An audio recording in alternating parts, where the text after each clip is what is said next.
Assalamualaikum warahmatullahi wabarakatuh. Sahabat beriman yang dirahmati Allah Subhanahu wa Ta'ala, kisah berikut dinukil dari karya Syekh Muhammad bin Ahmad bin Iyas yang diterjemahkan oleh Abdul Halim berjudul Kisah Penciptaan dan Tokoh-tokoh Sepanjang Zaman. Setelah matahari terbit menunjukkan siang, Adam melihat matahari berputar di atas ufuk. Dia merasa kagum atasnya, dan ketika matahari mulai meninggi, sinarnya membakar Adam karena dia telanjang dan tidak berpenutup kepala. Jibril menghampirinya dan Adam mengadukan hal itu kepadanya. Maka Jibril mengusap-usap kepala Adam dengan tangannya dan tingginya berkurang kira-kira 35 siku. Qatadah mengatakan, apabila Adam merasakan haus, dia minum dari air yang ada di awan. Diriwayatkan bahwa ketika rambut Adam alaihissalam mulai tumbuh di kepalanya dan kuku-kukunya mulai memanjang, Jibril datang kepadanya seraya memotong rambut dan kukunya. Kemudian rambut dan kukunya dikubur di dalam tanah. Dari timbunan tersebut, Allah menumbuhkan kurma. Oleh karena itu, dikatakan, muliakanlah paman-pamanmu kurma. Ibnu Abbas mengatakan, Adam tinggal di bumi selama 300 tahun dalam keadaan belum pernah mengangkat kepalanya ke langit karena malu kepada Allah. Dia terus-menerus menangis selama 200 tahun. Dari air matanya tumbuh menjadi rumputan dan menjadi minuman burung-burung dan binatang-binatang liar. Kemudian Nabi Adam alaihissalam mengadu kepada Jibril tentang persoalan telanjang dan panasnya matahari. Lalu Jibril pergi menemui Hawa dengan membawa kibas dari surga. Dia potong bulunya, kemudian dia serahkan bulu tersebut kepada Hawa. Dia ajarkan Hawa bagaimana cara memintal wol. Setelah melihatnya, Hawa bisa memintalnya. Lalu Jibril mengajarkan kepada Hawa bagaimana cara menenunnya. Ditenunnya wol itu menjadi sebuah mantel, dan hasil mantelnya dibawa oleh Jibril pergi kepada Adam dan dipakaikan kepadanya untuk menutup badannya. Jibril tidak mengatakan bahwa mantel tersebut buatan Hawa, dan berikutnya Adam mengadu karena lapar sebab dia telah tinggal selama 40 tahun belum pernah makan dan minum. Jibril pergi dan datang lagi dengan membawa 2 kerbau dari surga. Jibril mengajarkan kepadanya bagaimana cara mengolah tanah. Setelah diajari, mulailah Adam membajak. Kemudian Jibril membawakan segenggam benih gandum dan mengajarkan bagaimana cara menanamnya. Setelah tahu, mulailah Adam menanamnya. Ketika Adam sedang sibuk membajak tanah, tiba-tiba salah satu dari 2 kerbau itu diam. Lalu Adam memukulinya dengan pecuc yang ada di genggaman tangannya. Allah menjadikan kerbau itu bisa berbicara, sehingga ia berbicara kepada Adam, "Mengapa engkau memukulku?" Lalu Adam menjawab, "Karena engkau membangkang kepadaku." Dan dengan tenang, kerbau itu berkata kepada Adam, "Betapa lembutnya Allah kepadamu, karena dia tidak memukulmu ketika engkau membangkang kepadanya." Akibat omongan kerbau ini, Adam menangis seraya berkata, "Wahai Tuanku, semua benda mengejekku, hingga binatang-binatang sekalipun." Atas kejadian ini, Allah menyuruh Jibril untuk mengusap lisan binatang agar tidak bisa berbicara. Dahulunya, sebelum Adam diturunkan ke bumi, binatang-binatang dapat berbicara. Lalu setelah Adam menanam, seketika itu juga gandum itu tumbuh, bertangkai, dan pada hari itu juga berbuah. Kemudian Adam diajari bagaimana cara memanen.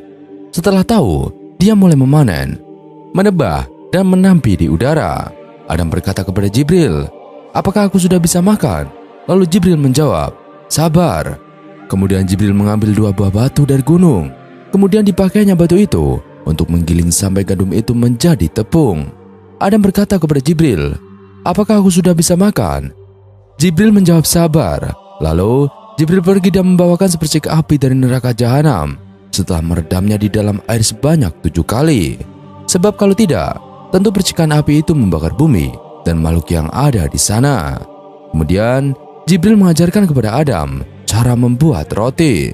Setelah tahu, mulailah Adam membuat roti. Lalu Adam berkata kepada Jibril, "Apakah aku sudah bisa makan?" Jibril menjawab, "Sabar hingga matahari terbenam, sempurnakanlah puasamu." Dengan demikian, Adam adalah orang pertama yang berpuasa di muka bumi ini. Setelah matahari terbenam, Adam meletakkan roti di antara 2 tangannya. Dia ulurkan tangannya untuk memotong roti. Ternyata roti itu terlempar dari antara 2 tangannya dan jatuh dari puncak gunung ke bawah dan Adam mengikutinya. Kemudian dia mengambilnya. Maka Jibril berkata kepadanya, "Seandainya engkau bersabar, tentu roti akan datang kepadamu tanpa engkau menghampirinya." Diriwayatkan bahwa setelah Adam memakan beberapa potong dari roti tersebut, dia menyimpan potongan roti untuk malam berikutnya. Jibril berkata kepadanya, "Seandainya engkau tidak melakukan hal itu, tentu tidak akan ada anak cucumu yang menyimpan sesuatu untuk waktu yang akan datang." Karena Adam melakukannya, maka hal itu menjadi kebiasaan anak cucu Adam. Menurut sebuah riwayat, setelah Adam memakan roti tersebut, dia merasa haus dan kemudian diberi minum air.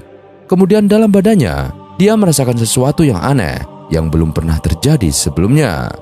Setelah Jibril datang kepadanya, dia mengadukan hal itu. Kemudian Jibril membuat sobekan dari dubur dan kubulnya. Seketika itu juga Adam buang air besar dan air kecil. Ibnu Abbas radhiyallahu an mengatakan, apabila Adam lapar, dia lupa kepada Hawa, dan apabila kenyang, dia mengingatnya. Suatu hari, dia berkata kepada Jibril, "Wahai Jibril, apakah Hawa masih hidup ataukah sudah mati?" Jibril menjawab, "Dia masih hidup dan keadaannya lebih baik daripada engkau, sebab dia berada di pinggir laut. Dia bisa mencari ikan dan memakannya." Lalu Adam berkata, "Hai Jibril, aku melihatnya dalam mimpiku malam tadi."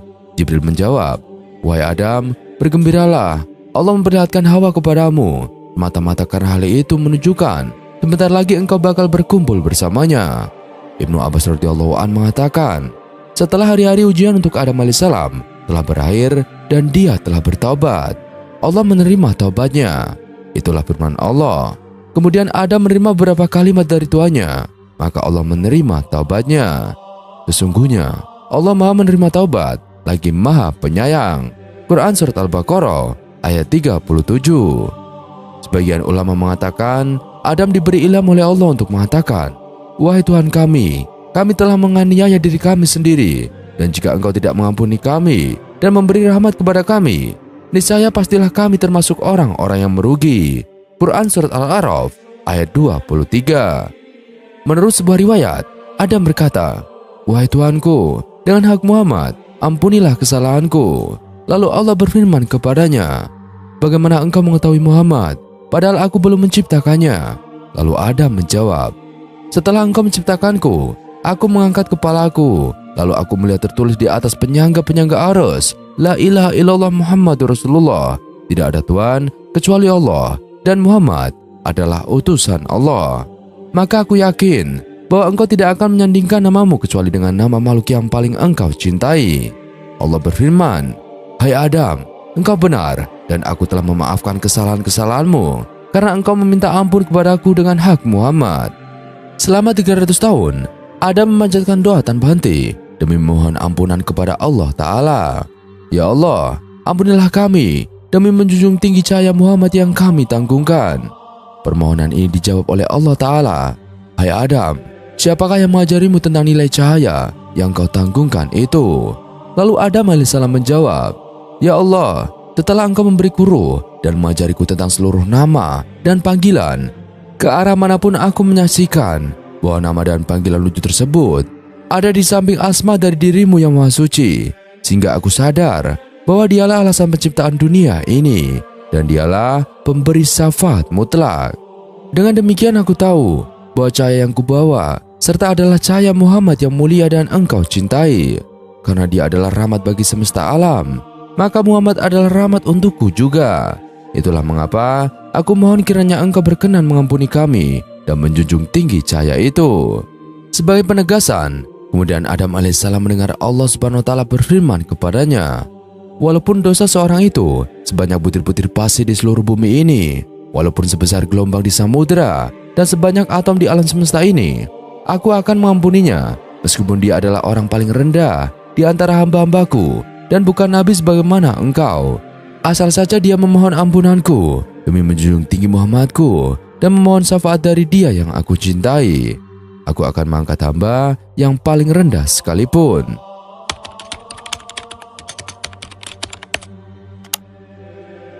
Kisah berikut dinukil dari karya Syekh Muhammad bin Ahmad bin Iyas yang diterjemahkan oleh Abdul Halim yang berjudul Kisah Penciptaan dan tokoh-tokoh sepanjang zaman. As-Salabi mengatakan, kemudian Allah mewahyukan kepada Adam, pindahlah dari negeri Hindi atau India ke negeri Mekah. Tawaflah di sekitar tempat Baitullah dan mintalah pengampunan dariku. Tentu aku akan mengampuni kesalahanmu. Diriwayatkan bahwa Allah Ta'ala menurunkan yakut merah dari surga, besarnya sebesar Ka'bah, jatuhnya di tempat batu karang putih yang menjadi sumber memanjangnya bumi. Di dalamnya ada lilin-lilin yang menyinarkan cahayanya. Kemudian Allah mengutus seorang malaikat kepada Adam untuk menuntun dan menunjukkan jalan menuju Mekah. Bersamaan dengan itu, untuknya dia menurunkan tongkat dari pohon kayu as, salah satu jenis pepohonan di surga yang panjangnya 20 siku. Adam berjalan dan bumi dilipatkan untuknya. Setiap tempat yang terinjak oleh kakinya menjadi sebuah kampung. Dan setelah Adam memasuki Makkah, Allah mewahyukan kepadanya untuk tawaf di tempat yang akan menjadi Baitullah tersebut. Dia mengerjakan tawaf sebanyak 7 kali tanpa memakai penutup kepala dan bertelanjang. Itulah sunnahnya ibadah haji. Setelah Adam mengerjakan itu, Allah mengampuni kesalahannya dan menerima taubatnya. Tawafnya menjadi pelebur dosa. Dan dalam makna ini ada sebuah syair, kehinaan untuk iblis, sungguh kami telah memperoleh pembebasan darinya, dan di dalam tawaf kami terdapat mara bahaya yang akan menimpanya. Lalu Rasulullah SAW bersabda, iblis terlaknat berkata, wahai Tuanku, sesungguhnya hamba-hambamu itu mengherankan. Mereka mencintaimu dan bermaksiat kepadamu. Mereka benci kepadaku dan mentaatiku.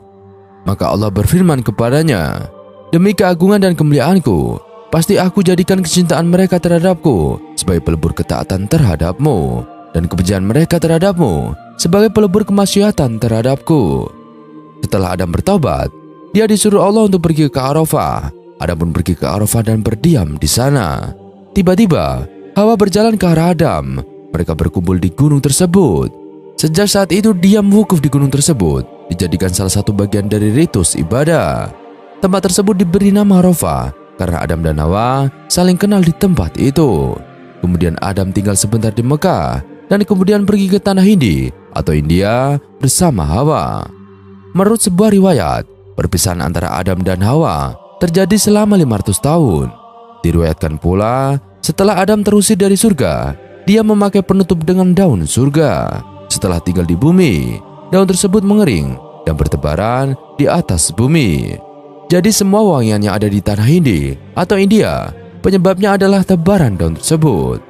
Diriwayatkan bahwa Allah menurunkan kepada Adam 8 binatang yang berpasangan, sepasang dari domba dan sepasang dari kambing. Lalu dia disuruh untuk minum dari susu-susunya dan membuat pakaian dari bulu-bulunya. Adam dan Hawa menangis atas nikmat surga yang hilang, sampai dari air mata mereka tumbuh himas atau nama tumbuhan. Wallahu alam. Tidak hanya kerbau, ikan pun dulunya bisa berbicara, dan Allah akhirnya mencabut lidah ikan. Apa alasannya? Dan berikut ulasannya. Segala sesuatu yang diciptakan Allah, pasti di baliknya ada hikmah yang terjadi. Misalnya, alasan Allah mencabut lidah ikan. Selain alat pengecap rasa bagi manusia, lidah juga digunakan untuk berkomunikasi. Bahkan kondisi kesehatan seseorang pun juga bisa dilihat dari lidahnya. Misalnya, ketika seseorang mengalami demam, maka suhu rongga mulut jadi ikut meningkat. Dan cara tubuh beroperasi juga akan berkurang, dan manusia bisa mengalami dehidrasi. Alhasil mulut jadi kering, dan dampaknya pada lidah pun jadi pahit bahkan putih. Sementara itu, bagi kalangan hewan, banyak dari mereka yang kita tahu dilengkapi lidah oleh Allah. Misalnya seperti kuda, anjing, kucing, ular, hingga burung. Pada kucing, lidah mereka tidak seperti lidah-lidah yang lain. Teksturnya lebih kasar, sebab lidah tersebut tak hanya dipakai untuk menelan, namun juga berfungsi untuk membersihkan diri mereka. Biasanya kucing mandi dengan menjilati bulu mereka dengan bantuan air liur. Hal itu disebabkan agar dapat menghilangkan kulit mati serta bakteri yang tertempel pada bulunya. Namun ada yang berbeda dengan ikan. Ikan tak dianugerahi lidah, sebagaimana riwayat sahabat Abu La'ij As-Samarqandi yang meriwayatkan dari Hudzaifah radhiyallahu an berkata, Rasulullah Muhammad SAW bersabda, tidak akan masuk surga bagi orang yang suka memfitnah. Dari Abu Hurairah meriwayatkan, Rasulullah bersabda, apakah kamu tahu siapakah sejahat-jahatnya manusia? Lalu sahabat pun menjawab, Allah dan Rasulullah SAW yang lebih tahu.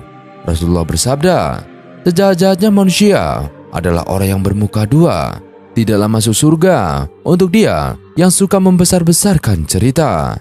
Setelah Rasul bersabda, kemudian ditanyakan hikmah tentang perkataan itu. Lalu baginda Muhammad SAW menjawab, sesungguhnya Allah telah menciptakan semua makhluk itu memiliki lidah, baik yang bisa berkata-kata maupun tidak bisa berkata-kata. Lalu salah seorang sahabat bertanya, kenapa ikan tidak mempunyai lidah wahai Rasulullah? Lalu Rasul bersabda, setelah Allah menciptakan Adam alaihissalam, maka diperintahkan seluruh malaikat agar tunduk sujud kepadanya. Semua malaikat patuh kecuali iblis. Lalu iblis enggan sujud, maka Allah melaknatnya dan mengusirnya dari surga dan dikirim ke bumi. Setelah diturunkan ke bumi, iblis bertempat di laut dan satu hewan yang dijumpainya adalah ikan.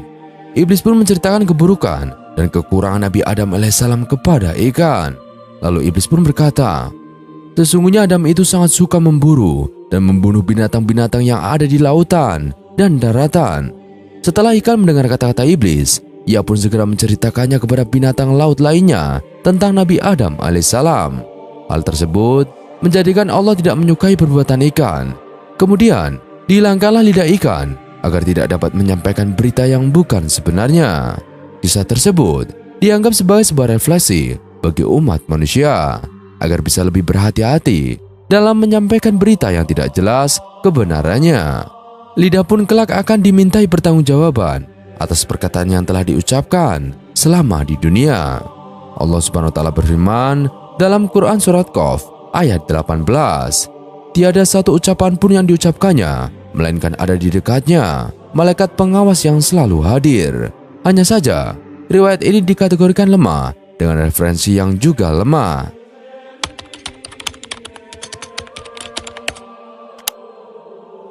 Ternyata banyak hewan yang dijanjikan bakal masuk surga. Dan berikut ini daftar hewan yang bakal masuk surga. Jika gunung Uhud dijanjikan Allah masuk surga, ada juga beberapa hewan memiliki potensi untuk masuk surga. Ini menunjukkan penghormatan terhadap ciptaan Allah yang luas. Konsep ini mencerminkan prinsip keadilan dan kasih sayang yang meliputi seluruh alam semesta, tidak hanya manusia. Salah satu aspek yang mungkin membuat hewan masuk surga adalah kesetiaan dan pengabdian mereka kepada manusia. Hewan-hewan peliharaan yang memberikan cinta, kenyamanan, dan dukungan kepada manusia dapat dianggap memiliki nilai yang tinggi di hadapan Allah. Rasulullah sendiri mengajarkan pentingnya merawat hewan dengan baik dan memberikan perlindungan kepada mereka sehingga hewan-hewan tersebut juga bisa mendapat balasan di akhirat. Namun tak semuanya masuk surga, walau memiliki jasa yang besar untuk umat manusia. Ada hewan-hewan istimewa yang kelak berada di surga. Selain itu, hewan-hewan yang hidup dalam keseimbangan alam dan tidak merugikan lingkungan atau makhluk hidup lainnya juga dapat mendapat perhatian positif dari Allah. Dengan demikian, konsep bahwa beberapa hewan memiliki kemungkinan masuk surga dalam Islam mencerminkan kasih sayang, keadilan, dan kebijaksanaan Allah yang meliputi seluruh ciptaannya. Menukil jateng.nu.or.id dalam hasiah kisah Al-Mi'raj, Syekh Ahmad Ad-Dardiri menyebutkan bahwa ada sejumlah hewan yang kelak akan masuk surga. Meski dalam kitab itu tidak disebutkan satu persatu secara lengkap, tetapi berikut ini disampaikan ulasan singkatnya sesuai dengan yang dijelaskan kitab-kitab sirah dan thorif. Yang pertama, buruk, tunggangan Nabi Muhammad SAW. Buruk merupakan hewan surga yang dipilih malaikat Jibril untuk menjadi tunggangan Nabi Muhammad SAW menempuh perjalanan Isra Mi'raj. Buruk itu terpilih karena kerinduannya berjumpa dengan sang Nabi Muhammad SAW. Nama buruk sendiri berasal dari kata barku yang berarti kilat. Pasalnya, ia melaju dengan sangat cepat secepat kilat sehingga mempersingkat waktu tempuh Rasulullah dari Masjidil Haram ke Masjidil Aqsa hingga ke Sidratul Muntaha dengan hanya waktu 1 malam. Menurut sejumlah riwayat, buruk merupakan hewan seperti kuda, berbulu putih, memiliki sayap di kedua pahanya. Ukuran tubuhnya lebih besar dari keledai, namun lebih kecil dari kuda. Kelebihannya, selain berjalan cepat, kaki depannya bisa terangkat saat jalan menurun dan kaki belakang terangkat saat jalan menanjak. Kelak hewan ini akan kembali masuk surga. Demikian seperti hadis riwayat Abu Ya'la dari Ibnu Mas'ud, Ibnu Katsir, Al-Bidayah wa Nihayah, juz 4, nomor 272. 2. Unta Nabi Soleh. Allah memberi mujizat kepada Nabi Soleh berupa unta hamil yang keluar dari batu. Unta itu menghasilkan susu segar yang dapat dinikmati orang-orang sekampungnya. Namun di antara penduduk Samud ada yang jahat dan sampai tega membunuh unta tersebut. Akibat perbuatan kaum Samud itu, Allah menurunkan azab hujan batu kepada mereka. Nabi Soleh dan orang-orang beriman selamat, sementara mereka atau kaum Samud binasa. Dikabarkan, unta ini diperkenankan Allah untuk masuk surga. Mujizat dan kerasulan Nabi Soleh pun diabadikan dalam Al-Quran. Dan kami telah mengutus kepada kaum Samud, saudara mereka. Soleh berkata, "Hai kaumku, sembahlah Allah. Sekali-kali tidak ada Tuhan bagimu selainnya. Sesungguhnya telah datang bukti yang nyata kepadamu dari Tuhanmu. Unta betina Allah ini menjadi tanda bagimu, maka biarkanlah dia makan di bumi Allah. Dan janganlah kamu mengganggunya dengan gangguan apapun, yang karenanya kamu akan ditimpa siksaan yang pedih." Quran Surat Al-A'raf ayat 73. 3. Anak sapi Nabi Ibrahim. Nabi Ibrahim alaihissalam adalah seorang yang sulit mendapatkan keturunan. Berbagai usaha sempat ditempuhnya bersama istrinya Sarah, tetapi Allah Subhanahu wa Ta'ala belum juga mengabulkannya. Pada suatu hari, datanglah 3 tamu yang tak dikenal ke rumahnya. Sebagai orang yang gemar memuliakan tamu, Nabi Ibrahim alaihissalam tetap memuliakan mereka dengan hidangan. Hidangan itu berupa daging anak sapi panggang. Sayangnya, ketiga tamunya tidak mau menyentuh hidangannya sedikit pun. Rupanya, ketiga tamu itu jelmaan malaikat yang diutus Allah. Mereka datang membawa kabar bahwa Nabi Ibrahim dan istrinya akan segera mendapatkan anak. Dan anak itu tak lain adalah Ishak. Sebagai ganjarannya, anak sapi yang disembelih itu diberi balasan masuk surga. Dan lebih lengkapnya, kisah ini tercantum dalam surat Az-Zariyat ayat 24-30. 4. Kambing gunung Nabi Ismail alaihissalam. Nabi Ibrahim alaihissalam pernah diuji Allah untuk menyembelih anaknya Ismail alaihissalam. Ujian itu sungguh berat, mengingat menunggu kehadiran Ismail bukanlah waktu yang singkat. Namun berkat keikhlasan dan kepatuhannya kepada Allah, Ibrahim berkenan menuruti perintahnya. Pun demikian putranya Ismail. Hingga pada suatu ketika, hendak disembelih, Nabi Ismail alaihissalam diganti dengan seekor kambing yang gemuk dan sehat. Rupanya begitu cepat, malaikat mengganti dan menyelamatkannya dari penyembelihan sang ayah. Cerita dramatis ini pun dimuat dalam Al-Quran, tepatnya dalam surat As-Saffat ayat 102-107.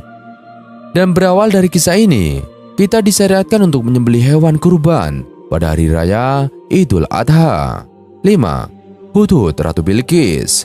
Burung hudhud termasuk jenis burung pelatuk yang disebut Allah dalam Al-Quran, surat An-Naml ayat 20-40. Burung ini ditugasi Nabi Sulaiman mencari kabar ke daerah lawan, salah satunya kabar dari negeri Sabah. Sepulang dari satu perjalanan, burung hudhud melaporkan kepada Nabi Sulaiman bahwa dirinya menjumpai perempuan dengan segala kekayaan, namun masih menyembah matahari. Rupanya Allah memberikan keistimewaan pada burung itu, berupa kemampuan fisik dan juga daya jelajah yang hebat, sehingga dapat terbang jauh dan tidak pernah tersesat. Awalnya, Nabi Sulaiman tidak percaya dengan apa yang disampaikan sang burung, hingga ia pun kembali mengutusnya membawa seruan dakwah kepada Ratu Bilqis di negeri Sabah. Setelah mengantarkannya, Hudhud diperintah untuk mengamati tanggapan Ratu Sabah yang mendapat surat kiriman. Lalu Ratu Bilqis segera mengumpulkan para pembesar kerajaan. Mereka kemudian berunding apa yang harus dilakukan untuk merespon surat Sulaiman.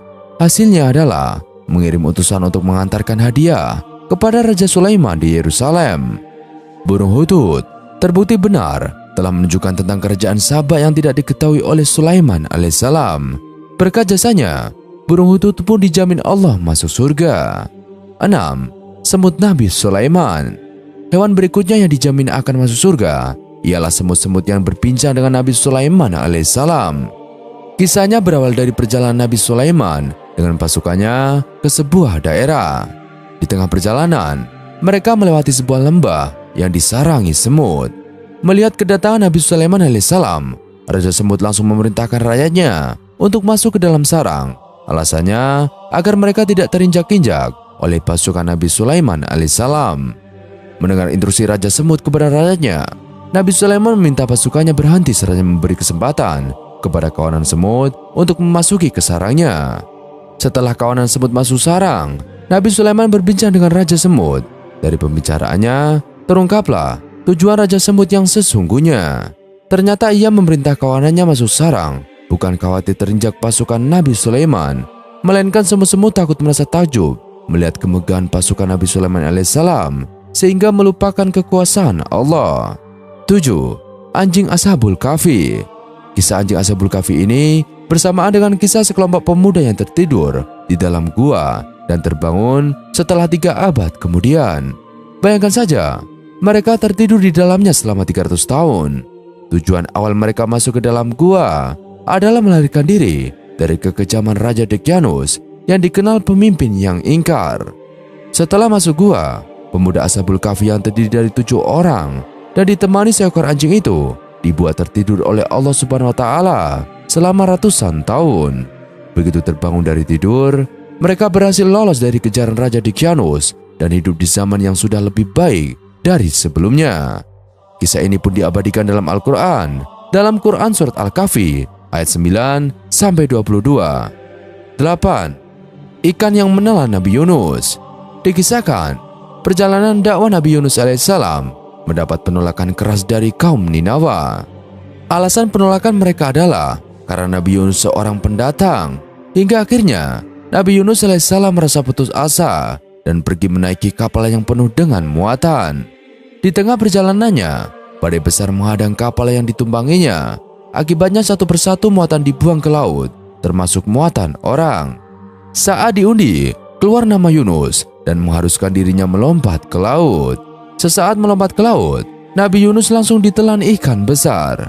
Akibatnya, sang Nabi bertahan selama 40 hari di dalam perut ikan. Lalu selama itu, ia senantiasa berdoa dan memohon ampunan kepada Allah. Ia merasa bersalah karena meninggalkan kaumnya begitu saja. Setelah dirinya berhasil keluar dari perut ikan, Nabi Yunus alaihissalam kembali menemui kaumnya dan mendakwahi mereka. Sejumpanya dengan mereka, Nabi Yunus alaihissalam pun terkejut karena melihat orang-orang Ninawa telah beriman kepada Allah.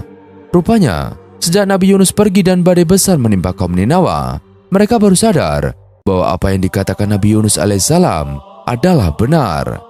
Di saat yang sama, Allah pun menyelamatkan Nabi Yunus dari badai besar dan memerintah ikan menelan serta mengeluarkannya dengan selamat. Dan yang terakhir, sapi betina Bani Israel. Pada zaman Bani Israel, hidup seorang laki-laki kaya raya yang dibunuh oleh orang yang tak dikenal. Masyarakat pun terkejut dan ingin mengetahui pembunuhnya. Mereka lalu menemui Nabi Musa untuk meminta nasihat. Lantas, Nabi Musa alaihissalam memohon pertolongan kepada Allah dan mendapatkan perintah untuk menyembelih sapi betina dengan ciri-ciri tertentu. Beberapa cirinya seperti tidak boleh terlalu tua dan muda, memiliki kulit yang bersih, dan tidak pernah membajak sawah. Sampai pada akhirnya, sapi dan karakteristik tersebut ditemukan. Setelah sapi disembelih, Nabi Musa alaihissalam memukulkan dagingnya kepada jasad laki-laki yang dibunuh tadi. Di luar dugaan, jenazah itu benar-benar bangkit dari kematiannya. Nabi Musa alaihissalam pun bertanya, "Siapa yang membunuhmu?" Lalu jenazah itu menjawab bahwa orang yang membunuhnya adalah kerabatnya sendiri. Sebagai balasannya, sapi itu pun kelak akan masuk surga. Wallahu a'lam bishawab. Semoga video kali ini bermanfaat. Sekian dari kami, kurang lebihnya kami mohon dimaafkan. Yang benar datangnya dari Allah Subhanahu wa Ta'ala. Khilaf atau keliru datangnya dari saya pribadi. Wassalamualaikum warahmatullahi wabarakatuh.